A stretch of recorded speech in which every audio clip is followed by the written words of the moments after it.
ಸ್ನೇಹಿತರೆ, ನ್ಯೂಸ್ ಶೋಗೆ ಸ್ವಾಗತ. ನಾನು ಶಾಂತ. ಸನ್ ರೈಸರ್ಸ್ ಹೈದರಾಬಾದ್ ತಂಡವನ್ನು ಅವರದ್ದೇ ನೆಲದಲ್ಲಿ ಸೋಲಿಸಿದ್ದ ಆರ್ಸಿಬಿ ಮತ್ತೆ ಗೆಲುವಿನ ಟ್ರ್ಯಾಕ್ಗೆ ಮರಳಿದೆ. ಇದೀಗ ಭಾನುವಾರ ಗುಜರಾತ್ ಟೈಟನ್ಸ್ ತಂಡವನ್ನು ಎದುರಿಸಲಿದ್ದು ಮತ್ತೊಂದು ವಿಜಯದ ನಿರೀಕ್ಷೆಯಲ್ಲಿದೆ. ಹಾಗಾದರೆ ಜಿಟಿ ವಿರುದ್ಧದ ಪಂದ್ಯದಲ್ಲಿ ಆರ್ಸಿಬಿಯಲ್ಲಿ ಏನೆಲ್ಲ ಬದಲಾವಣೆ ಆಗುತ್ತೆ, ಪ್ಲೇಯಿಂಗ್ 11 ಹೇಗಿರಲಿದೆ, ಎರಡೂ ತಂಡಗಳ ಬಲ ಹೇಗಿದೆ ಅನ್ನೋದನ್ನು ಹೇಳ್ತೇನೆ. ನೀವು ಸುದ್ದಿಯಾನದ ಸಬ್ಸ್ಕ್ರೈಬರ್ ಆಗೋದಕ್ಕೆ ಮರಿಬೇಡಿ. ಆರ್ಸಿಬಿ ವಿರುದ್ಧ 300 ರನ್ ಹೊಡಿತೀವಿ, ಬೌಲರ್ಗಳನ್ನು ಬೆಂಡೆತ್ತುತ್ತೇವೆ ಅಂತಿದ್ದ ಹೈದರಾಬಾದ್ ಪ್ಲೇಯರ್ಸ್ಗೆ ಅವರದ್ದೇ ನೆಲದಲ್ಲಿ ರಾಯಲ್ ಚಾಲೆಂಜರ್ಸ್ ಬೆಂಗಳೂರು ಆಟಗಾರರು ಮುಟ್ಟಿ ನೋಡಿಕೊಳ್ಳುವಂತೆ ತಿರುಗೇಟು ಕೊಟ್ಟಿದ್ರು. ಕಳಪೆ ಬೌಲಿಂಗ್ ಯೂನಿಟ್ ಅಂತ ಹೀಯಾಳಿಸಿದ್ದ ಅದೇ ಬೌಲರ್ಗಳ ಎದುರು ಬಲಿಷ್ಠ ತಂಡ ಅಂತ ಕರೆಸಿಕೊಳ್ತಿದ್ದ SRH ತಂಡದ ಬ್ಯಾಟ್ಸ್ಮನ್ಗಳು ತರಗೆಲೆಯಂತೆ ಉದುರಿ ಹೋಗಿದ್ರು. ಸದ್ಯ ಸನ್ ರೈಸರ್ಸ್ ಹೈದರಾಬಾದ್ ತಂಡವನ್ನು ಮಣಿಸಿರೋ ಜೋಶ್ನಲ್ಲಿರುವ ಆರ್ಸಿಬಿ ಪ್ಲೇಯರ್ಸ್ ಇದೀಗ ಮತ್ತೊಂದು ಗೆಲುವಿನ ನಿರೀಕ್ಷೆಯಲ್ಲಿದ್ದಾರೆ. ಭಾನುವಾರ ಗುಜರಾತ್ ಟೈಟನ್ಸ್ ತಂಡವನ್ನು ಎದುರಿಸಲಿದೆ ಆರ್ಸಿಬಿ. ಭಾನುವಾರದ ಪಂದ್ಯದಲ್ಲಿ ಆರ್ಸಿಬಿ ಮತ್ತು ಗುಜರಾತ್ ಟೈಟನ್ಸ್ ಮುಖಾಮುಖಿಯಾಗಲಿವೆ. ಅಹಮದಾಬಾದ್ನ ನರೇಂದ್ರ ಮೋದಿ ಸ್ಟೇಡಿಯಂನಲ್ಲಿ ಮಧ್ಯಾಹ್ನ 3:30ಕ್ಕೆ ಹೈ ವೋಲ್ಟೇಜ್ ಮ್ಯಾಚ್ ಶುರುವಾಗಲಿದೆ. ಇದುವರೆಗೆ 9 ಪಂದ್ಯಗಳನ್ನು ಆಡಿರುವ ಆರ್ಸಿಬಿ ಗೆದ್ದಿರುವುದು ಕೇವಲ 2 ಮ್ಯಾಚ್ ಮಾತ್ರ. ಉಳಿದ 7 ಪಂದ್ಯಗಳಲ್ಲಿ ಸೋತಿರುವ ಆರ್ಸಿಬಿ ತಂಡ ಭಾನುವಾರ ಗುಜರಾತ್ ಟೈಟನ್ಸ್ ವಿರುದ್ಧ ಗೆಲ್ಲಲೇಬೇಕಾದ ಅನಿವಾರ್ಯತೆಯಲ್ಲಿದೆ. 2 ಪಂದ್ಯಗಳನ್ನು ಮಾತ್ರ ಗೆದ್ದಿರೋದ್ರಿಂದ ಪಾಯಿಂಟ್ಸ್ ಟೇಬಲ್ ಪಟ್ಟಿಯಲ್ಲಿ ಕೊನೆ ಸ್ಥಾನದಲ್ಲಿದೆ. ಇನ್ನು ಗುಜರಾತ್ ಟೈಟನ್ಸ್ ತಂಡಕ್ಕೂ ಭಾನುವಾರದ ಗೆಲುವು ಮಹತ್ವದ್ದಾಗಿದೆ.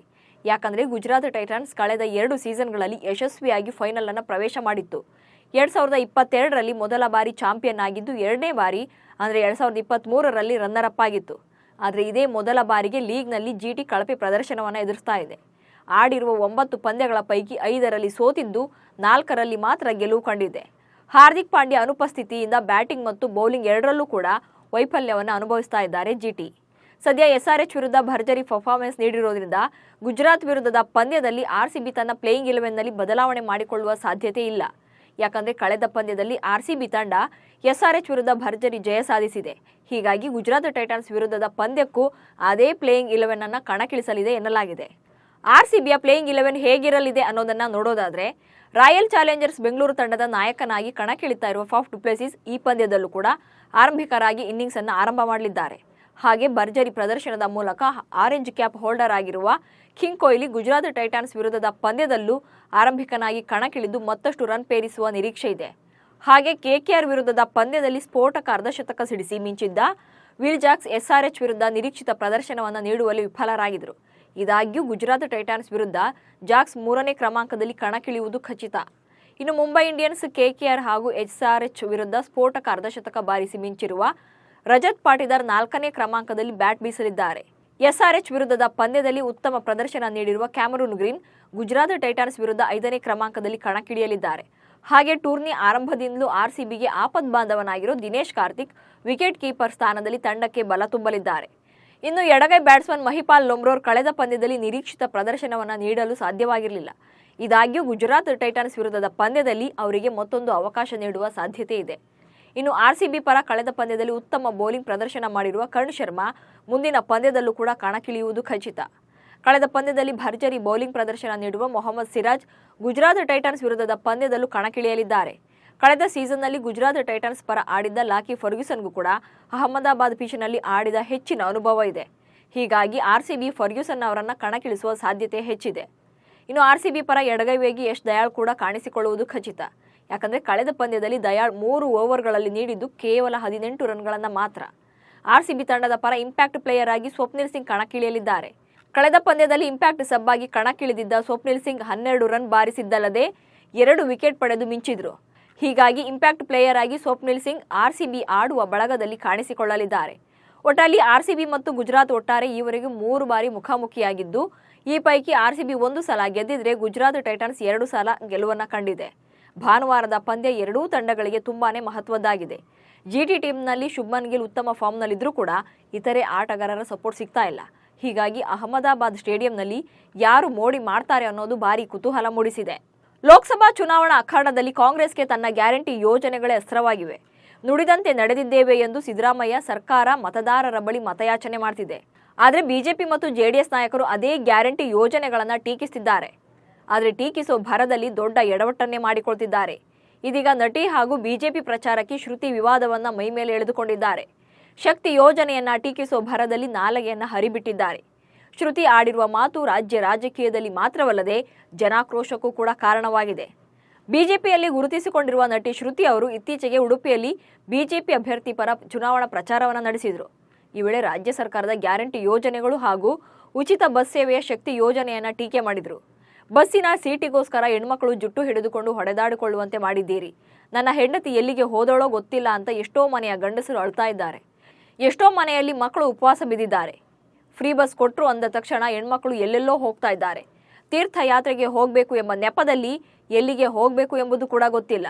ಗೊತ್ತು ಗುರಿ ಇಲ್ಲದಂತೆ ಮಾಡಿದ್ದಾರೆ ಎಂದಿದ್ರು. ಶ್ರುತಿ ಅವರು ನೀಡಿದ್ದ ಈ ಹೇಳಿಕೆಗೆ ಭಾರಿ ಟೀಕೆ ವ್ಯಕ್ತವಾಗಿದೆ. ಈ ಸಂಬಂಧ ಕೆಪಿಸಿಸಿ ಪ್ರಧಾನ ಕಾರ್ಯದರ್ಶಿ ಎಸ್ ಮನೋಹರ್ ಅವರು ಶ್ರುತಿ ವಿರುದ್ಧ ರಾಜ್ಯ ಮಹಿಳಾ ಆಯೋಗಕ್ಕೆ ದೂರನ್ನು ನೀಡಿದರು. ಈ ದೂರು ಆಧರಿಸಿ ರಾಜ್ಯ ಮಹಿಳಾ ಆಯೋಗದ ಅಧ್ಯಕ್ಷೆ ಡಾಕ್ಟರ್ ನಾಗಲಕ್ಷ್ಮಿ ಚೌಧರಿ ಅವರು ಶ್ರುತಿ ಅವರಿಗೆ ನೋಟಿಸ್ ಅನ್ನು ಜಾರಿ ಮಾಡಿದ್ದಾರೆ.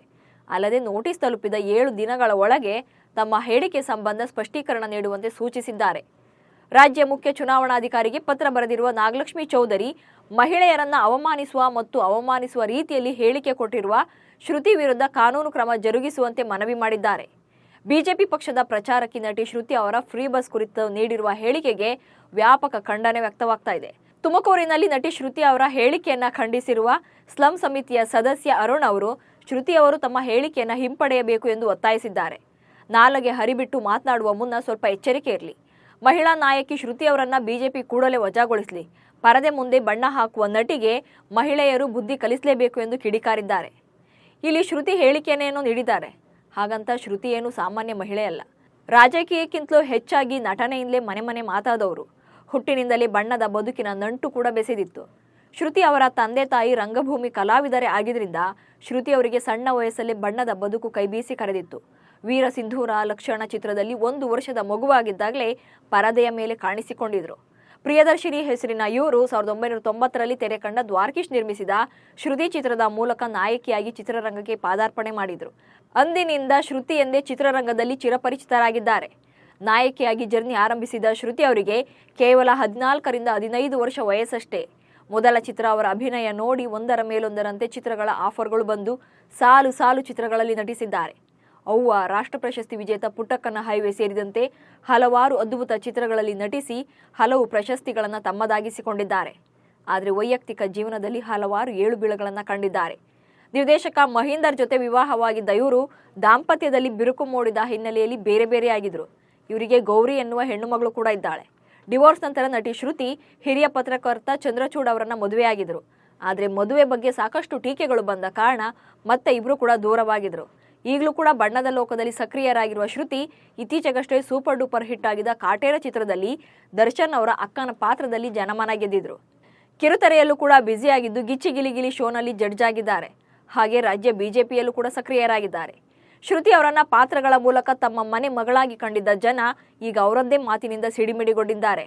ಹಾಗಂತ ಮಹಿಳೆಯರ ಬಗ್ಗೆ ಮಾತನಾಡಿ ವಿವಾದ ಮಾಡಿಕೊಂಡಿದ್ದು ಶ್ರುತಿ ಒಬ್ಬರೇ ಏನಲ್ಲ.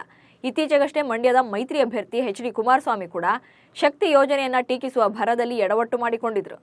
ಕಾಂಗ್ರೆಸ್ನ ಗ್ಯಾರಂಟಿ ಯೋಜನೆಗಳಿಂದ ಹಳ್ಳಿಗಾಡಿನಲ್ಲಿರುವ ನಮ್ಮ ತಾಯಂದಿರು ದಾರಿ ತಪ್ಪಿದ್ದಾರೆ ಎಂದು ಹೇಳಿಕೆ ನೀಡಿದ್ರು. ಭಾರೀ ಟೀಕೆಗಳು ವ್ಯಕ್ತವಾಗ್ತಾ ಇದ್ದಂತೆ ತಮ್ಮ ಮಾತಿಗೆ ಕ್ಷಮೆಯನ್ನ ಕೂಡ ಕೇಳಿದ್ರು. ಇದೀಗ ಶ್ರುತಿ ಅವರು ಕೂಡ ನಾಲಿಗೆ ಹರಿಬಿಟ್ಟಿದ್ದು ಮಹಿಳೆಯರ ಆಕ್ರೋಶಕ್ಕೆ ಕಾರಣವಾಗಿದೆ. ಲೋಕಸಭಾ ಚುನಾವಣೆಯ ಮತದಾನಕ್ಕೂ ಮುನ್ನ ಮಾದಾವರದ ಬಳಿ ಬಿಜೆಪಿ ಮುಖಂಡನ ಮನೆಯಲ್ಲಿ ಕೋಟಿ ಹಣ ಪತ್ತೆಯಾದ ಪ್ರಕರಣಕ್ಕೆ ಹೊಸ ಟ್ವಿಸ್ಟ್ ಸಿಕ್ಕಿದೆ. ಮಾದನಾಯಕನಹಳ್ಳಿ ಪೊಲೀಸ್ ಠಾಣೆಯಲ್ಲಿ ಮಾಜಿ ಸಚಿವ ಡಾಕ್ಟರ್ ಕೆ ಸುಧಾಕರ್ ಮೇಲೆ ಪ್ರಕರಣ ದಾಖಲಾಗಿದೆ.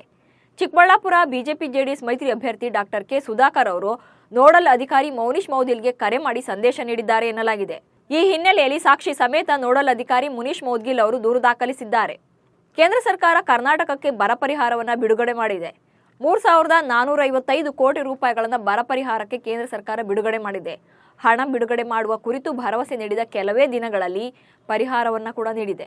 ರಾಜ್ಯ ಸರ್ಕಾರ ಬರ ಕುರಿತು ಪರಿಶೀಲನೆ ನಡೆಸಿ 18,174 ಕೋಟಿ ರೂಪಾಯಿ ಪರಿಹಾರ ನೀಡುವಂತೆ ಕೇಂದ್ರಕ್ಕೆ ಮನವಿ ಸಲ್ಲಿಕೆ ಮಾಡಿತ್ತು. ಈ ಕುರಿತಂತೆ ಪರಿಶೀಲನೆ ನಡೆಸಿದ ಬರ ಪರಿಹಾರ ತಂಡ ತನ್ನ ವರದಿಯನ್ನು ಸಲ್ಲಿಕೆ ಮಾಡಿತ್ತು. ಆದರೆ ಕೇಂದ್ರ ಸರ್ಕಾರ ಕರ್ನಾಟಕಕ್ಕೆ ಸದ್ಯ 3,455 ಕೋಟಿ ರೂಪಾಯಿಗಳನ್ನು ಮಾತ್ರ ಬಿಡುಗಡೆ ಮಾಡಿದೆ. ಬಿಜೆಪಿಯ ಫೈರ್ ಬ್ರ್ಯಾಂಡ್ ಶಾಸಕ ಬಸನಗೌಡ ಪಾಟೀಲ್ ಯತ್ನಾಳ್ ಸ್ಫೋಟಕ ಹೇಳಿಕೆ ನೀಡಿದ್ದಾರೆ. ಡಿಕೆ ಶಿವಕುಮಾರ್ ಹಾಗೂ ಸಚಿವ ಪ್ರಿಯಾಂಕ್ ಖರ್ಗೆ ಅವರು ನನ್ನ ಮೇಲೆ ಹೆಚ್ಚು ಕೇಸ್ ಹಾಕಿ ಅರೆಸ್ಟ್ ಮಾಡಬೇಕು ಎಂಬ ಉದ್ದೇಶವಿದೆ ಎಂದು ಆರೋಪಿಸಿದ್ದಾರೆ.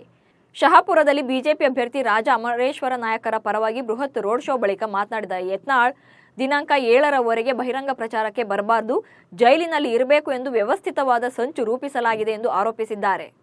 ಜೂನ್ ಫಸ್ಟ್ ವೀಕ್ನಿಂದಲೇ ಟಿ20 ವಿಶ್ವಕಪ್ ಹಬ್ಬ ಶುರುವಾಗಲಿದೆ. ಮೇ 1ರ ಒಳಗೆ ಭಾಗವಹಿಸುವ ಎಲ್ಲಾ ದೇಶಗಳು ತಂಡವನ್ನು ಪ್ರಕಟಿಸಬೇಕಿದೆ.